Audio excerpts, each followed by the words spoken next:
ఎంతో మంది పూజలు మరియు పరిహారాలు చేస్తూ ఉంటారు. కొందరికి వెంటనే ఫలితం వస్తుంది. మరికొందరికి నెలలు లేదా సంవత్సరాలు పడుతుంది. దీనికి కారణం ఏమిటి? అంటే దీని వెనుక 4 ముఖ్యమైన ఆధ్యాత్మిక మరియు జ్యోతిష్య రహస్యాలున్నాయి. ఒకటి, ప్రారబ్ధ కర్మ.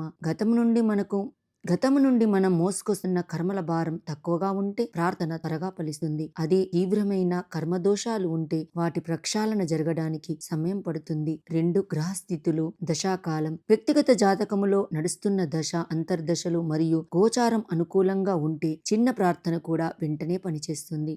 ఏలినాటి శని లేదా అష్టమ శని లాంటి ప్రతికూల సమయాల్లో ఫలితం రావడం సహజంగానే ఆలస్యం అవుతుంది. 3, సంకల్ప బలం. సందేహాలు లేకుండా సంపూర్ణ ఏకాగ్రత మరియు భక్తితో చేసే ప్రార్థనలు సంకల్ప శుద్ధి విశ్వంలోకి వేగంగా చేరుతాయి.